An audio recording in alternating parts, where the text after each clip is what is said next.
Hello everyone, good afternoon, Bisi here, and hope you're experiencing a wonderful Tuesday, and welcome to another exciting episode of the Bisimoto Tech2sDay. And today I'm in a very special vehicle, the 2019 Acura NSX, as you can see right behind me. Smashing vehicle indeed. Hello Brandon, good seeing you. And for those of you on YouTube, thanks for joining us, and for those of you listening to me via the different mediums of Spotify, iTunes, Anchor, thank you so much for taking time out of your day, whether you're walking your dog, using the loo, working out, for joining us this wonderful afternoon on Tech Tuesday. Hello, SoCal Dotson, good seeing you. Paint Stuff, good seeing you. Hello, Olaf. Bobby, good afternoon. Hello, Chico. Thank you so much for joining me this afternoon, guys. I appreciate the kind words, and I am here in beautiful Buttonwillow. Nothing special, DV Gutierrez. Using the loo, Billy says, or taking a dump, or whatever the case may be. Iken Nakedu. Good afternoon. Hope everything is well. Olga, hope things are well. And I'm here in Buttonwillow, and I have behind me this really cool 2019 NSX, which is absolutely fascinating. You know, I subscribe to the old adage that Honda need to bring back the old school NSX. And before I experienced this new one, thank you so much, Wichio, I appreciate that. Before I experienced this new NSX, I was a bit of an NSX purist. NA, high RPM, nice shifter, so on and so forth. But if you think about today and what this new car represents, and this new NSX represents, is absolutely fascinating. As you think back to the original NSX that was in the early 90s, you know, 91 or so on and so forth, 1990 through 2005, that really epitomized the technology of the day. It made Ferrari go back to the drawing board. It truly was a classic vehicle that exceeded everyone's expectations. So it was very expensive for Honda to replicate or to create. But nonetheless, it was a smashing vehicle with advanced technology for its day.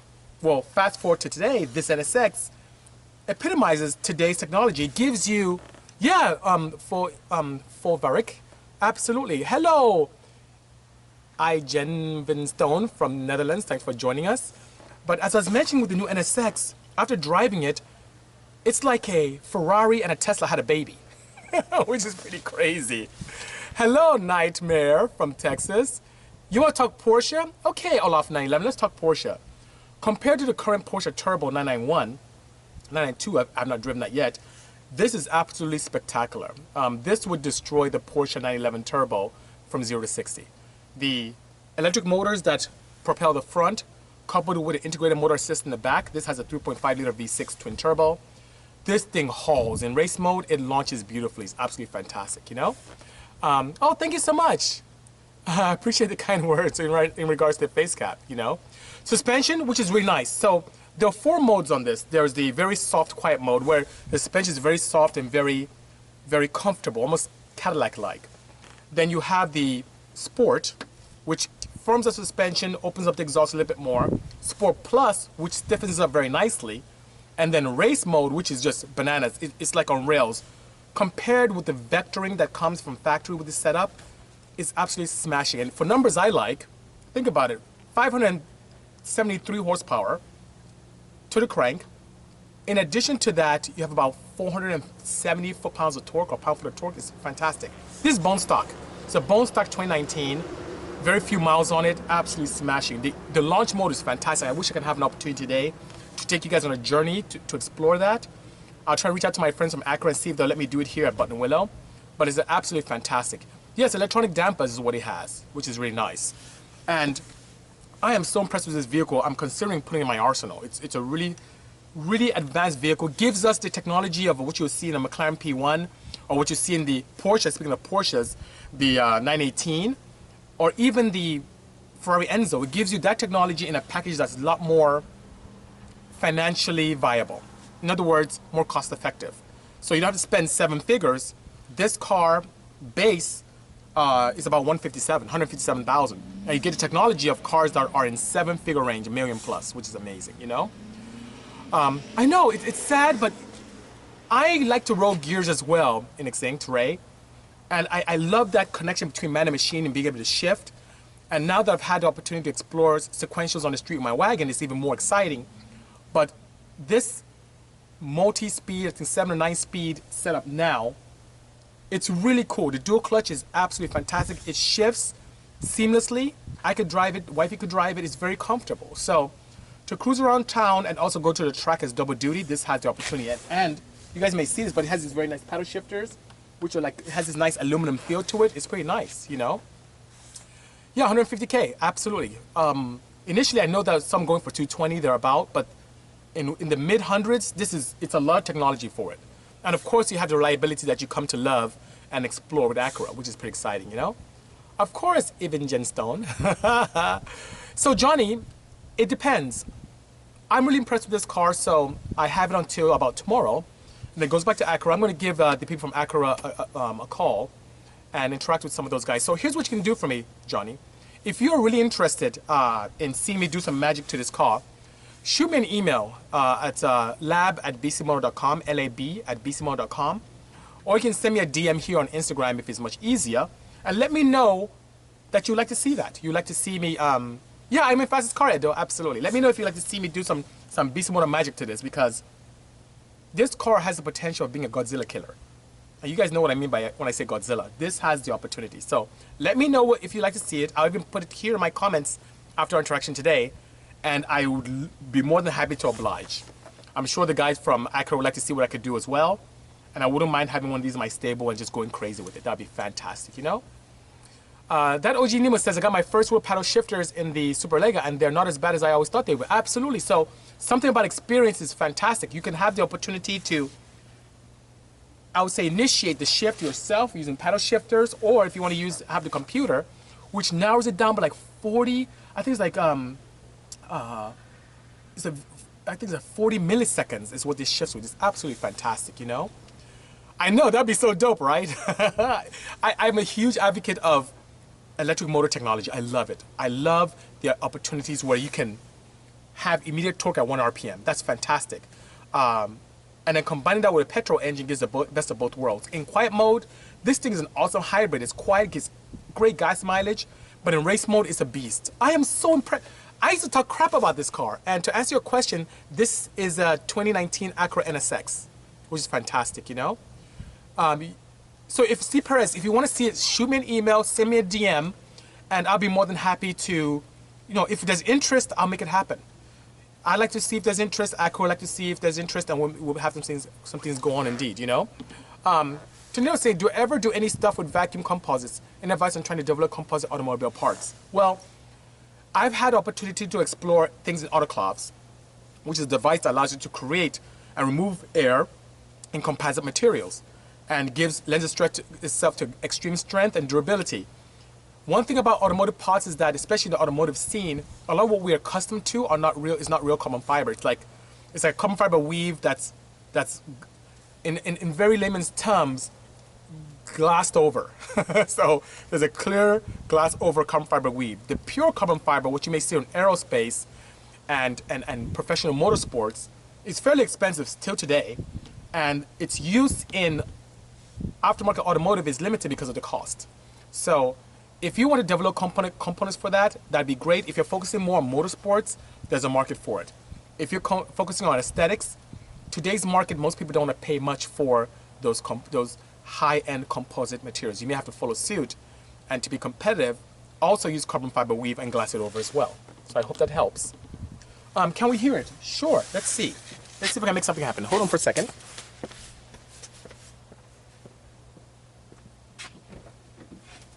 Pull the seat back a little bit.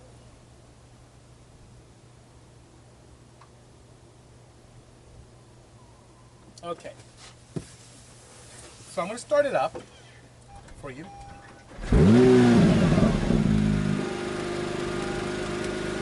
So this is the quiet mode. So it's in quiet mode now, and I rev it, so it's very quiet. Now, if I put it in race mode,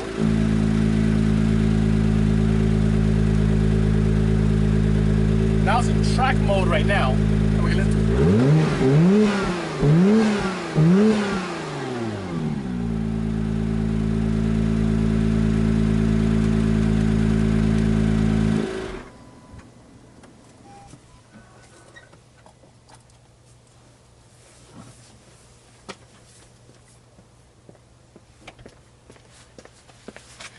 And guys, what I'd love to do with you guys, if possible, so Chico, I hope that helped you. I put it in the quiet mode went to the sport mode and then full track mode or race mode.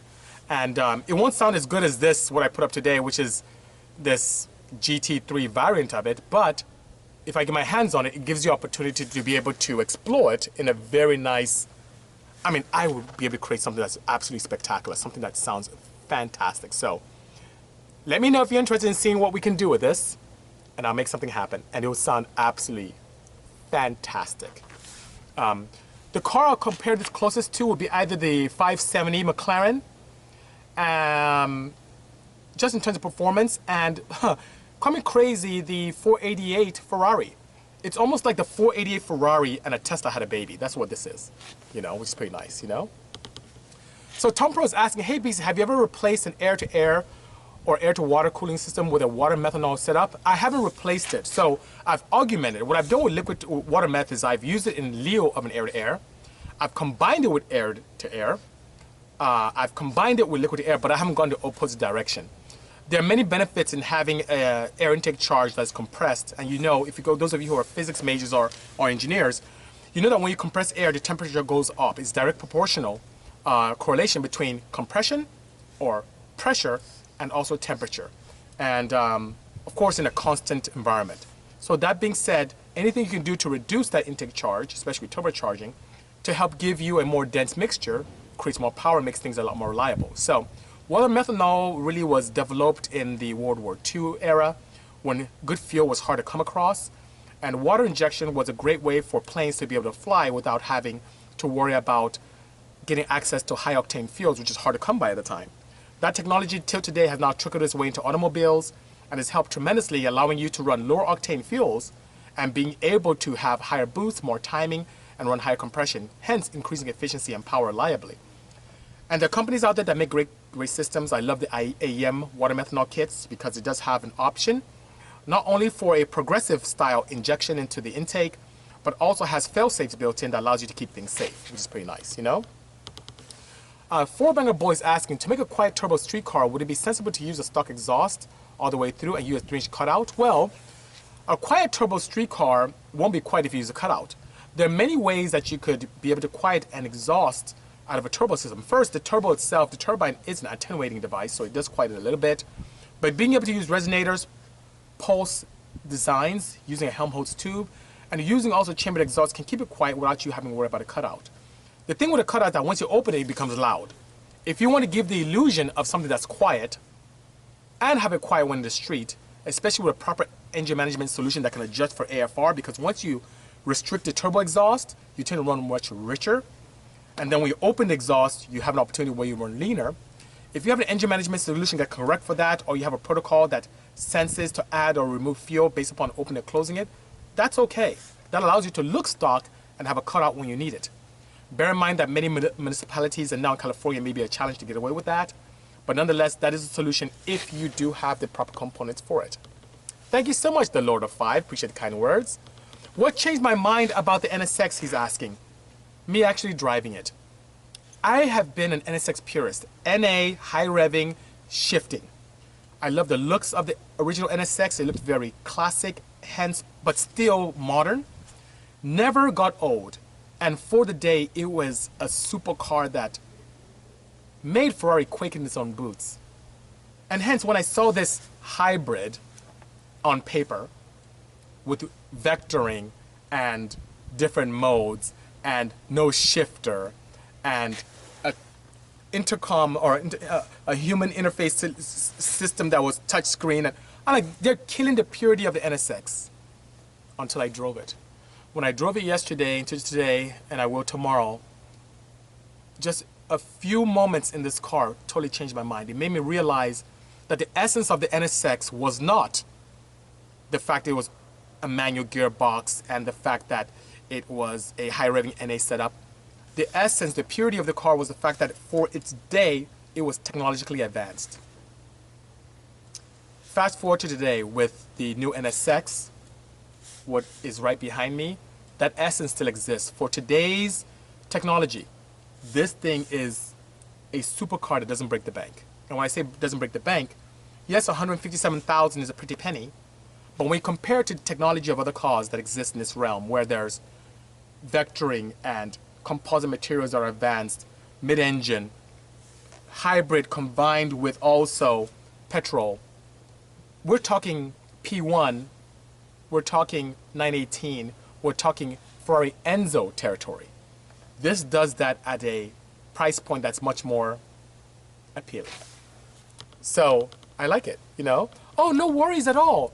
I'm here, Tundero, not off topic at all. I'm here to be able to assist. It's not just talking about NSX. It's great that we had NSX today, and thank you so much to Acura for allowing me to get access to this car.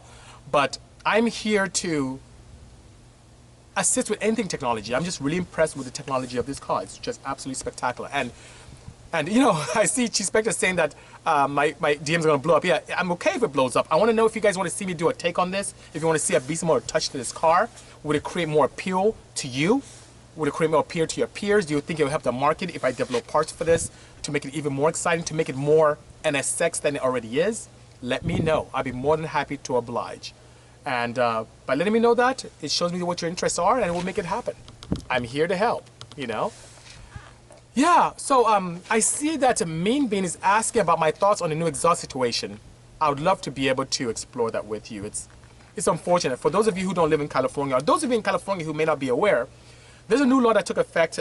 It's always kind of been there, but not heavily enforced. But as of January 1st this year, in California, if you have any modified exhaust whatsoever, anything whatsoever, you have the opportunity to get pulled over, and you'll be given a citation that does two things. Not correctable, which means you pay a $1,000 fine, and above and beyond that, you have an opportunity to get refed. They'll send you to a California ref, which is like a station for inspection to make sure it's done properly, which is a very timely and could be an expensive process, above and beyond the $1,000 that you have to pay as a fine. So that really puts people in a very challenging opportunity here in California. Now, it won't be focused mostly on older cars. So if you have an older 911 or something older, you know, older Datsun, older Corvette, they don't mess with those. But the newer cars, our friends with the, you know, new SIs and cars like this, and cars that, if you have this big exhaust hanging out and it's loud, you can get pulled over. You have a CRX, you can get pulled over.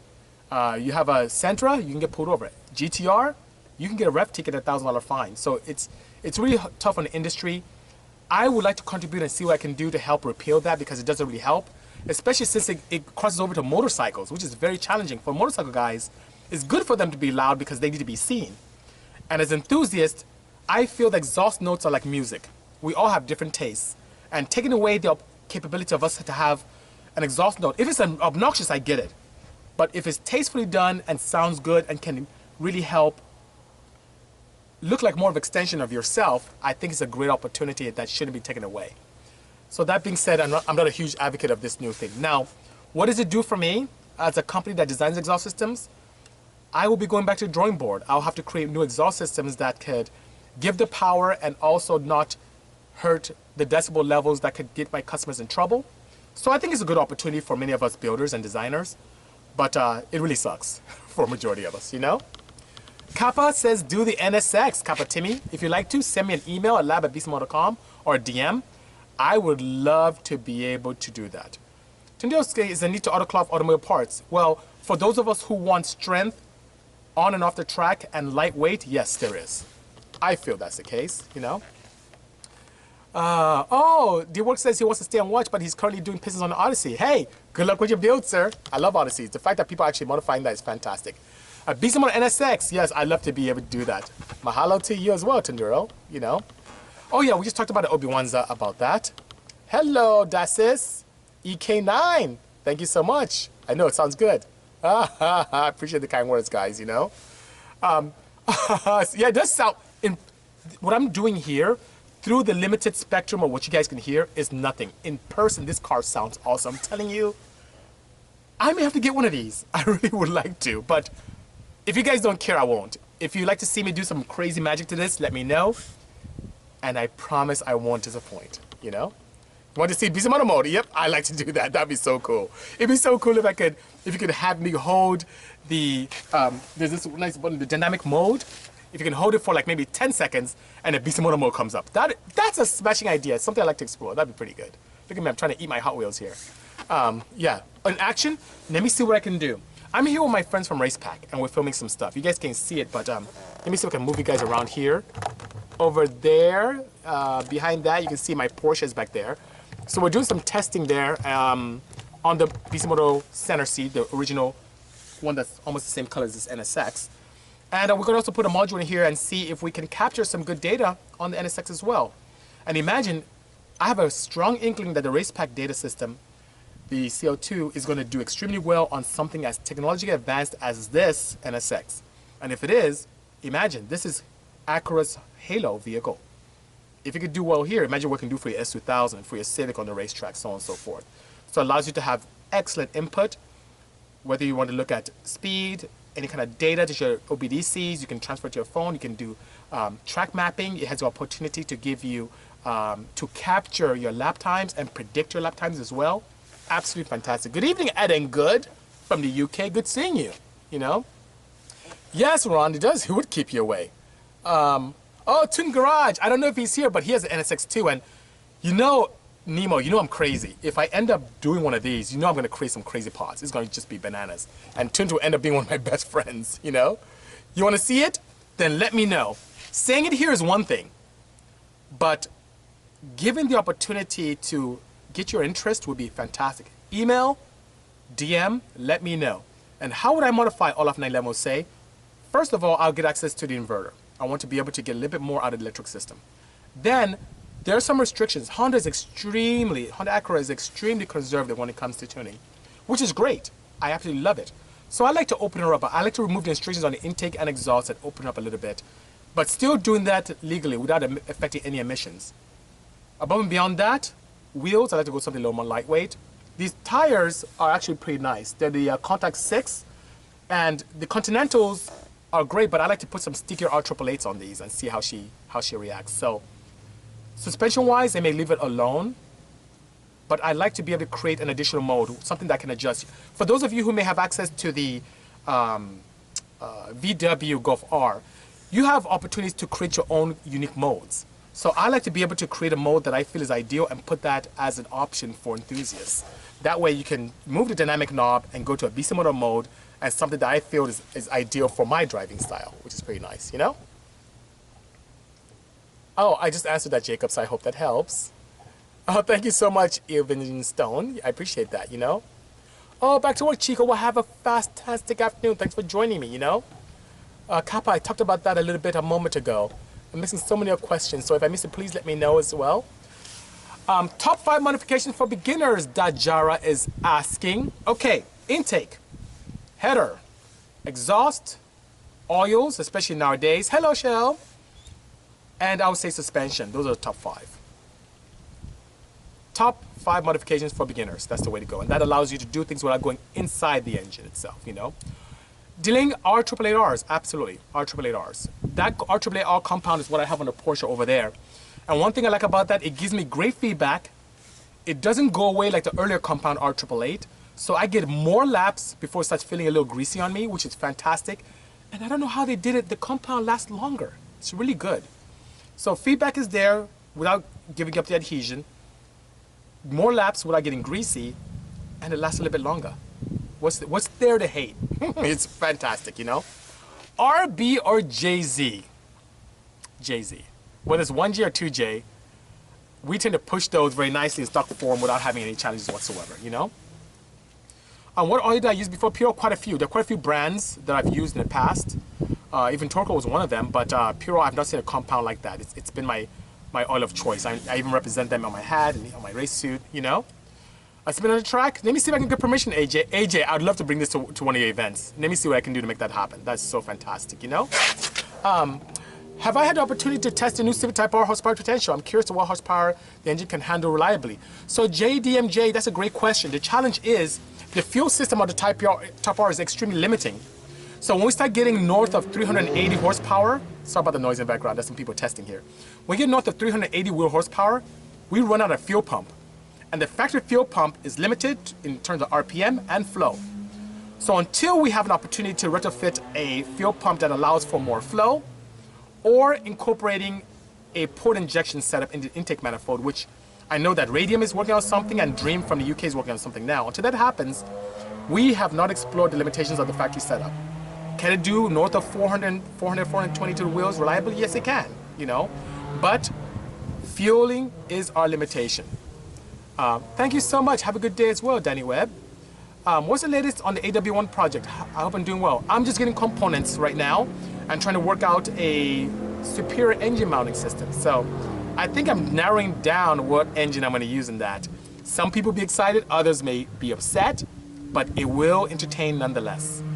Building an EPT Type R is what EP3 Johnny says. Honda doesn't like me really building older cars. I learned that with the wagon. So the chance of me doing that may be very, very slender. But let me know if you want me to do something new with like this very beautiful NSX here, and I'd be more than happy to oblige, you know? Super is saying, what are my thoughts on the Moton suspension? Absolutely fantastic. I'm a huge advocate of KW because it allows me to have the, I would say, dynamic control that I can see with the Moton without the cost. So Motons are very nice, but I'm a huge advocate of KWs. And they have everything from their standard ST and V1s to even their track versions. So you have some nice, I would say, flexibility there in price and options, which is pretty nice. Thank you so much, Shell. Dealing with an engine with limited head gasket seating capability. Ooh. Reaching peak cylinder pressure, is that possible before head lift? Then simply hold that level, torque as high as possible. So there are quite a few things. It depends on your engine. So many things could be happening. One thing I've done in the past to solve that issue, because I've seen that on some engines that have probably a deck that's not as strong, or a head that tends to give, or just the studs are not ideal, is I tend to sleeve those blocks and have the blocks proud 3 thou from the deck. That allows me to have better clamping force around the gasket. But something that you should, if you're not doing already, many times is overlooked. Sometimes you could be detonating even in partial throttle not knowing it, and that could be what's causing gasket problems and not you lifting your head per se. Because if you're using ARP head studs, and even on a flat deck or a slightly proud deck, you're still blowing gaskets, something else is going on. And if you don't have a proper knock sensor in there and monitoring the right frequency, do it now. You'll find it absolutely fantastic. The Wagon Wade said, thank you so much, sir. Would a 2JZ fit into a 94 MR2? You can make it fit, but with a lot of surgery. A lot of surgery. It won't fit in without cutting, you know? How much power did Vin's Knight S14 make? I have to leave that for him to say, but I'll tell you this, it was north of 500. North of 500 on E85, north of 400 wheel on pump. How amazing is that, you know? Dylan is saying, numbers on the wagon. You know what's crazy? I haven't had a chance to even tune my own car. I am too busy taking care of customers, doing some filming here, driving Acura NSXs. Last time I just broke in the engine on the dyno, did 772 in break-in. I have not put in my proper oil. I have not had the opportunity to push the boost at all. I have to do that soon. But I just haven't had a chance. I am so slammed. I would say maybe in a couple weeks, I'll be able to get it back on dyno. But I have dynos booked every day. Today I'm here in Buttonwillow. Tomorrow I have clients to take care of and some videos to make for you guys. On Thursday and Friday, I'm in Vegas for the CES show. I come back on Saturday, and Sunday I have to spend time with the family, which is a bit challenging for me to get away and just tune my own car. I come last, customers first, you know? AJ's asking, GSR motor, track use, 85 suggestions for intake, turbo body, injectors, cams. Cams, and I'm trying to say Bisimoto. Injectors, for the kind of power you can make, especially nitro aspirated, you can probably get away, 85 comfortably, with 550cc injectors. Intake, haha, Victor X. It's a really good intake if you want to use something that's a plenum base. If your budget allows, Kinsler ITBs, which is fantastic, you know? My braking procedure for Puro Onyx series on a new engine or just new cams, lifters on a VR6. Very simple. What I do is I break it on the dyno, and the dyno pack allows me to do that very well because it allows me to control RPM using hydraulics to my advantage. And what does that mean? I can lock 2,000, 2,500, 3,000, 3,500, 4,000. I can go up in 500 RPM increments, lock it, and vary throttle. So as I'm tuning a new engine with Puro Onyx inside and doing partial throttle tuning, by the time I'm done with partial throttle tuning and my full dyno session, which is 2 to 3 hours, it is sealed. If you don't have capability to put it on the dyno, or if it's a street-faring vehicle, you can put 2,000 miles on the engine, driving around, and not keeping a steady RPM. Vary the throttle, get vacuum in and out, vary it, and break it for 2,000 miles. My test is I have been able to break an engine as quickly as 30 minutes. No challenge whatsoever. But a 2-hour dyno session or a 2,000 mile drive around is absolutely fantastic. If you have an engine where you don't trust the builder very well, you can do what I call a flush. You put in the Onyx with a new filter, you crank up and make sure you get oil pressure before you start up for the first time. Oil pressure is good, put your spark plugs back in, start up the car, let it warm up to operating temperature, shut it down. Do that 3 times, warm up and shut down, let it cool down, drain it, you get some rubbish out, put a new filter in and put some more Onyx in, then do the dyno pull or dyno session and or driving around to be able to bring it in properly. That's it. Boosted FC3. Thoughts on the 10th Gen Civic Si? Honda sells 10 of those SIs to every Type R. I think it's one of the most underrated sport compact vehicles to exist. 1.5 liters of fury, where you can push 400 wheel horsepower without challenge with a proper tune. It also, however, suffers the same fate as the Type R, limited fuel system. So when you start pushing north of 260, 270 to the wheel, you start running out of fuel. E85 is a big no-no. You just don't have enough pump or injector from that from factory. But the tunability is fantastic. With access to Hondata and Flash Pro, or you having access to K-Tuner, you have opportunities to have different characteristics based upon sport and non-sport mode. You can up the factory components using accoutrements from companies like PRL. You have the capability to do so many suspension modifications. I even have access to a downpipe and cat delete as well for those who are doing off-road duty. It has a lot of potential. I am very impressed with the L15BT that exists in that engine. I think it's a great setup. And if I wasn't tied up with other projects, I'd buy one for myself in-house, you know? My pleasure, C. Perez. I appreciate the kind words, you know? The car in this background is going to get 1,000 by the SWAT. Yeah, it's a track car, so that's actually, I don't know what that is. Could be a Toyota something. I haven't even paid attention, but it has Toyota covers, which is pretty nice. Ideas for the NSX: full exhaust, uprated turbos, cams, heavy porting with raised red line and spray. One thing about direct injection is that many times they have fuel pumps that are on the heads that have a limited window for valve float. So you can't really push RPM sometimes on these direct injection setups without having catastrophic failure of the valve. That looks like a, I don't know what that is. It's a Toyota. Without having catastrophic valve float, and yes, valve float in the pump, mechanical pumps, so that could be a challenge.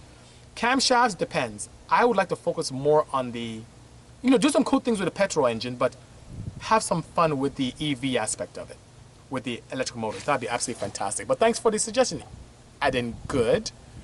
Can I do a Mark 7? And I assume you mean V-dub. If you have a full standalone like an AM Infinity, absolutely, I can do that, you know? AJ, good seeing you, sir. Hope all is well. If you were to do an engine swap with a stock ECU and tune, would you need the same fuel system and ignition system from the car which the engine came from? No, you don't. But you wanted something very close to that. Especially if it's a newer setup with direct injection, you can get away with a little bit more. So it's close as you can to the fuel system. You don't want any deficiencies. Having something that's over is not a challenge because you always have these ideal fuel pressure regulators which regulate fuel. But ignition is one way you want to get close, if not exact. Especially if you're using a factory setup, because they have different dual settings that many times tuners don't allow you to change. What are your personal limitations and knowledge regarding ICE, and who do you see knowledge for such problems arise? So in internal combustion engines, I'm kind of crazy Zaniastad, to whereby I experiment so much I have no one to turn to. I have a good mentor in John Consiati from AEM. He's a very accomplished engineer, and I bounce things off of him from time to time. But I think he's probably the only one. Now, if it's something that has to do with general repair, and I don't have access to information on that, I go ask someone like Duran from Pirate Auto. But if it's something to do with something I'm experimenting with or limitations, I typically experiment myself, and if I'm stuck, I may reach out to JC from AEM. Hello, Igor from K-Tune. Good seeing you, you know. Would a Civic Type R engine fit inside a 10th Gen Civic Si? Answer is yes, Boosted FC, it would fit. They have similar frame structure, and you can make it fit. How much boost can our Civic Si handle? That's a weird question because boost is not a good judgment in terms of power or handling capability, because a stock 26 PSI or 26 PSI in a stock turbo is different from a 10 PSI if you swap in a GTX 30 turbo, for example.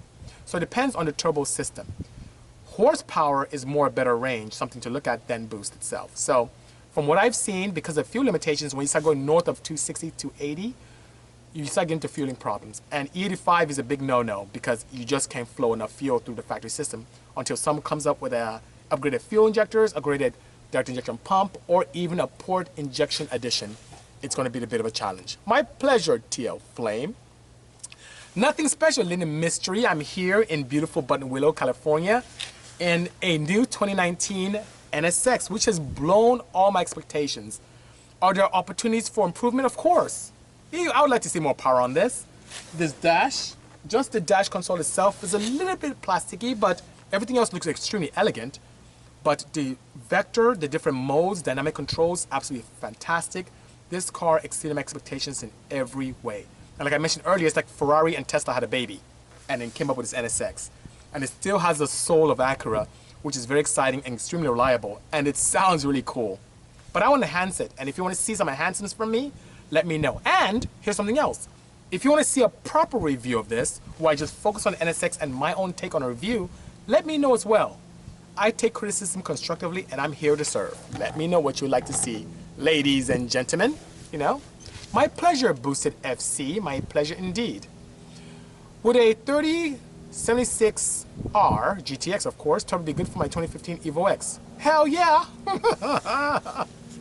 It'd be awesome for your Evo X. Do it. And you're lucky you have so many options in terms of tuning solutions for standalones or even proper freeware. You should. Are you playing with EVS, tunes and mods, I mean? Not yet. Not yet. Hello, my mafia. My pleasure. Thanks for the kind words. Robert Lopez, good afternoon. Good seeing you indeed, and thank you so much. Yeah, it's some racing going on over here. Someone's doing some testing. Hello, Louis Fierro. What would you like me to teach you, Illist? Let me know. I'm here to help. Ask questions, and I'm here to assist. All the boost, Evo says. Amen. Boost Brigade. Is it worth messing around with a K20A3 from 05SI? Yes, it is, especially if you boost it. NA, it leaves some opportunities on the table, but boost, hell yeah. Would a 3070R be okay for my stock? Adding good stock? Yes, it'll work, but it'll be kind of laggy. And you can't push it because you have stock rods. The one thing, as you know, I always advocate is to begin with the end in mind. So for a Z6, I don't even play around. I sleeve the block. Rods are pretty cost effective. On my site's like $300 a set. Pistons, I can help you out for like $500 or less for rings, pins, locks, and the piston sets themselves, which is pretty cool. It's kind of worth it to save up and do it right. But if you just want to get something on the car for now, you can do that, but you won't be able to push too much before you start bending those rods. Hello, Jeremiah. Good afternoon. JP Fierro. Good afternoon. Hello as well. Thanks for joining me in Buttonwillow. And I came all the way from the 626 and from the Ontario area today with this beautiful, gorgeous, nice sound system, ELS system in this as well. 2019 NSX, courtesy of Acura, and it's blown my expectations. Hello, Marty. Marty is, guys, the proprietor at TurboSmart USA. He's my neighbor in Ontario, California. And Marty, let me know if you want to put some TurboSmart parts on this pretty cool NSX. I think there's some good opportunity here. And with the response we're getting here, it looks like I may have to be building one if everyone wants me to. Hello, Trev. Good seeing you. Question from SoCal Datsun. Do I think the exhaust laws are going to affect guys that have 70s cars? Absolutely not. Anything that's 25 years or older, I don't think would be really a big deal, unless it's something that's very high-profile, sport compact, like a CRX or AE86 or stuff like that, you know. But older cars, no. Older Porsches, Datsuns, Toyotas, old school stuff, even Chevys, Dodges, no. Novas, no. But it's the newer stuff. Cars like this, or like the new SI or Type Rs, or the Golf Rs, or things like the STIs and Evos. Those are the ones I'm gonna crack down on quite a bit. It's painfully obvious, you know. 626 with a Porsche, yeah, thank you. Yep, I run around quite a bit in the 626. I live in that area, you know. Do I tune with knock sensor turbo B series? Absolutely. I use knock sensors whenever I can. The only time I don't is if a customer has it and I proceed with caution. I don't like doing that. Knock sensors are glorified microphones, yes, but do a very good job in letting us know if we're in a situation that's a little bit challenging for an engine. And one thing is when I use the AM Infinity, which is one of my engine management solutions of choice, it can determine knock based upon knock, you know, firing order windows. It can give me knock per cylinder, and I can address that cylinder by retarding timing and adding fuel appropriately in that cylinder based upon RPM and load. What car is this? A 2019 Acura NSX, and it's really, really cool. Really cool. I'll see if I can get some nice opportunities with you guys. I'll try and see if I can set this up with some kind of a camera system to have you guys join me in an excursion to see how cool this is when I'm driving around, you know? You know what? That's not bad. 250 is not bad. But with a turbo that's that size, it'll be a little laggy, but it could be fun. If you can shift quickly, you may be able to get away with stuff. It's pretty nice. What do I think about integrated exhaust manifolds on the newer Hondas? I think they're awesome, Danny. I'm actually a huge advocate, you know? In terms of efficiency for natural aspiration, yes, you don't have the capability of adding a very efficient exhaust manifold or header to create ideal scavenging for high RPM NA power. But for boosted applications, it is a godsend. You don't lose heat to the environment, which helps cool the turbo because of a long manifold. You don't have that opportunity to lose that. You don't reject a lot of heat into your engine bay. So net, those integrated manifolds help tremendously with spool. It spools absolutely well. That's why even my own wagon, where I had access to any K-Series engine I could put in there, I opted for a head out of a K24Z7 with an integrated port, and that allows my spool to be very nice even on a 72mm turbo. It's absolutely smashing. I find it very appealing. And even for manufacturers, it's very cost effective and also helps with emissions. It helps keep the exhaust tailpipe gases cleaner by helping light off the catalysts in higher temperatures and get rid of NOx's and SOx's, which could be a bit challenging for our environment. Yes, Diego, you missed it earlier. So the NSX is here. I'll do a walk around later on. Trying to see if I can connect, but you can see it right here. It's a little bit there, and then my Porsche's chilling there in the corner. But I'll do a walk around when we're done, you know. Static Mill says build the NSX. If you really want me to build it, send me a DM and or an email to lab@bisimoto.com, and I'll be more than happy to forward that on to our friends at Acura to see if they'll be more than happy to partner with me on this, you know? So, Dark Rith Kate is saying, could I please explain combustion chamber quench and the idea of welding quench pads is viable? Yes, I could, and it could take us a very long time to talk about that. It could be a whole 1 hour session in itself, but let's talk about that. A combustion chamber is, as the word implies, or phrase implies, a chamber that allows for combustion in an internal combustion engine. And when you have a very large combustion chamber, something really interesting happens when you try to burn the mixture properly. So you bring in air and fuel in the right mixture, ideally, into the combustion chamber. Your piston comes up, and you now compress that into the volume of the combustion chamber, and you ignite it. And it takes time to completely ignite that entire chamber area. Here's where it gets interesting. The longer it takes to ignite that whole combustion chamber, the less efficient your engine is. The less peak torque it makes, the less efficiency it makes. When you have unburnt hydrocarbons that don't get exploded, for lack of a better word, in the first try, it doesn't make things very good for efficiency or power. So, what do Quench do? If you have a combustion chamber where you have little pockets on the side, quench areas, those are hard to get to and hard to burn. It takes a long time for the flame to be formed around the combustion chamber via the spark plug and reaching the ends of the combustion chamber. And by not burning that properly, you have a very inefficient motor. You actually lose power. If you have an opportunity to weld up a combustion chamber, which in engineering terms they call increasing the quench, if you have an opportunity to weld up a combustion chamber and make the combustion chamber smaller, or those little pockets that exist on the edges of combustion chambers, you get rid of them, you're now forcing air and fuel to go to the center where the spark plug is for a more efficient burn. What you get in response is a complete burn, more power, and for those of you who can keep your foot out of it, better efficiency and better gas mileage. It allows for a complete burn. And when you burn completely and you go through the exhaust stroke, you get all the rubbish out, and you can have space for a more cleaner intake charge for more power as well, you know? I will walk around the NSX absolutely after this, so you guys can join me in a moment, you know? What engine old you run in a trophy truck or something off-road dealing with a dusty environment, would you still go turbo? Yes. So Zanny said, I would. In California, there are a lot of off-road opportunities here, and I partner with a company known as AEM Induction, and as you may see on some of my Porsches, because a lot of my turbos are exposed, I get into a very dusty environment, especially if we go off track, which does happen from time to time. There are pre-filters that exist that can protect your turbo and your engine. So above and beyond a pleated filter from K&N or from AEM that allows you to have very good flow because it has high cross-sectional area because of the pleats. You can have a pre-filter that does a smashing job of keeping away dust and other elements from your filter without impeding flow. So what does that mean? You can literally, after I do this, it's crazy. I try every time I wash my car to take those filters off and clean it. And when I take the filter, that membrane off, my filter's clean. It doesn't get dirty. So the pre-filters do a good job, so you can.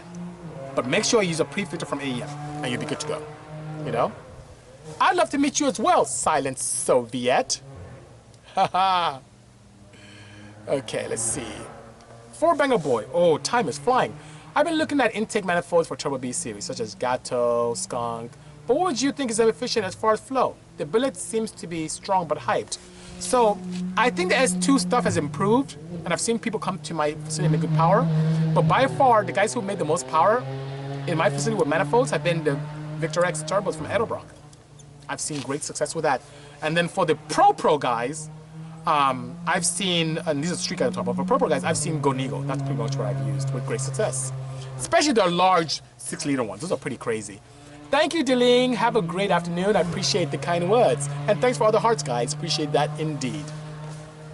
Why do you think Honda is edging away from the old school 9K RPM engines and moving to a boosted low revving engine? Efficiency. Efficiency and reliability. And market.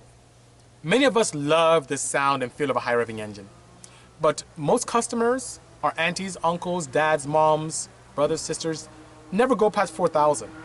So if you want to make a car that, if you own the company, and then if you own Honda, and you want to appeal to a mass market because you are in the business to make profit, you would design cars that would appeal to the masses. Hence, supercars like this that have buttons right here opposed to shifters.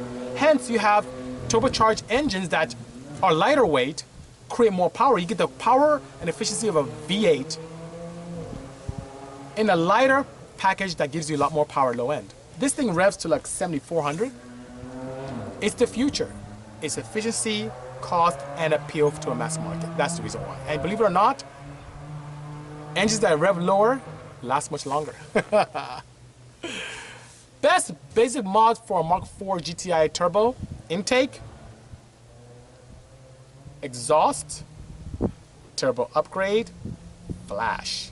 Oh, downpipe too, because the downpipe's factor are pretty restrictive. SoCal Does It says that Acura would be fools not to give me one and let me do my magic. Hell, it's up to the powers that may be. Send me an email on that, lab@bisimoto.com, and I promise you I'll forward to them. And maybe they'll make something happen, you know? Have a great day, C-Press. Thanks for joining us. Leo, cut it out. You're being naughty. Stop it indeed. For those of you who can't see what Leo wrote, he said eBay. And I know he's referring to turbos because he wants to get me on my soapbox. Yeah, NSX is impressive. 17 Gen, this thing is really nice. Same color as your SI, which is really nice, but I was not sold on this on paper. But driving it has totally changed my mind. And I'd like to get one of these. It's really, really impressive. The power delivery, the different modes, how comfortable it is on the street and how aggressive it is on the track. It's like a Porsche GT3 but better. And it has, guess what? Acura's reliability, which is fantastic. And being priced at the mid-hundreds, 157 is the base entry price for this, with all the accoutrements and sound system and brake upgrades, and it's just, and the finish and fit is superb. They did a good job on this car. I'm actually impressed. But it needs more power.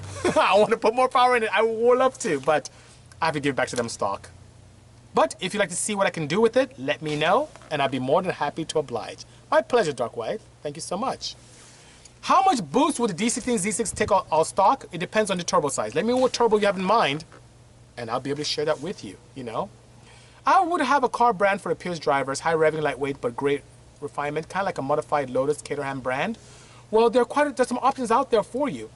But the Acura enthusiast is one who is extremely refined, wants to have a lot of fun, love Hondas, but want to graduate to something a little bit more luxury, but without taking away that excitement that we all came to love when we were younger. I'm telling you, when I drive this thing, I get giddy.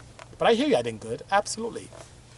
Thank you so much, all the way from Argentina, OCT Sierra. Appreciate the kind words. What do you prefer, low revving, low rod ratio, or vice versa? Low rev, low rod. You know what I prefer is exactly what I built. to answer your question, AJ Thompson. Large ports, low world ratio, high revving. With today's technology in lubrication and materials for lightweight, you can do that. Aden, stop it. eBay turbos, Vitara pistons, a stock valve. I'm gonna get you, Aden Good. Wait till I come to UK. You're lucky I'm going to the CES show. And guys, I will be able to put something up live on the CES show very soon. I'll be there Thursday and Friday. And as I did last year, I'll walk around. CES, for those of you who don't know, is a consumer electronics show in Vegas. I know this week is crazy. There's the Tokyo Auto Salon going on. There is the Autosport show in the UK. But I'm here in the United States, and I'm going to Vegas. So I would definitely have the opportunity to bring you guys along board on the journey that I'll have there, focusing on the future of automotive technology, which is very exciting for me. Hello, Bambizal. Thank you for joining me this afternoon. And I'm here in Buttonwillow, and my time is pretty much up, with the beautiful Acura NSX. So what I'm gonna do, as I promised, is I'm gonna sign off now, guys. And thank you so much for joining me this afternoon. But I'm gonna come back in, I'm gonna do a walk around on this because our friends from Instagram are gonna cut me off at an hour. So that being said, we'll walk around and we'll take a look at this car and see how cool it is. And as to your question, Trevick, yes, I would. I would build one of those, you know? Oh no, DA, I know, today is great. We have the track to ourselves. It's crazy. It's like one car on the track, and I have this, and I have a Porsche. It's gonna be a crazy day, you know? Turbonetics indeed. Andy from ARCE Build, my good friend, and one of the reasons why I'm successful today. Be more in the Hoonigan videos. So FG4, you have that. Hoonigan, we have a lot. I think I'm gonna take my blue Porsche there next. And if I build one of these, if you really want to see this on Hoonigan, if I'm building one of these, I'll take it there. Am I building NSX? It's up to Acura 17 Gen. Let me know if you want to see it happen. Shoot me an email at lab@bisimoto.com or send me like a DM here, and I'll forward it to our guys from Acura. And if there's enough interest, we'll build it. We'll make it happen. We will build the ultimate NSX that will rape people on the track. Just wreck it. I can't wait. I love to do my touch. More than just this Hot Wheels. So these are Bisimoto Hot Wheels right here. More than this, I want to be able to build one of these in real life and go to town, you know? What recommendation of engine management for the new NSX? Most likely I'll do a flash. I'll be able to do a flash through the OBD port, you know? SEMA's gonna be crazy. Already, I think I have 4 cars already. So DAM Motorsports, you are going to be sick of me this year. But it should be fun. And maybe we'll add an NSX to that repertoire. Sick jacket, thank you so much. It's my Sparkle Racing jacket with Purell on it, you know? All right, guys, have a pleasant day. See you in a moment. Spencer, send me an email on that. I'll be more than happy to oblige. And have a great day. Take care, everyone. Cheers.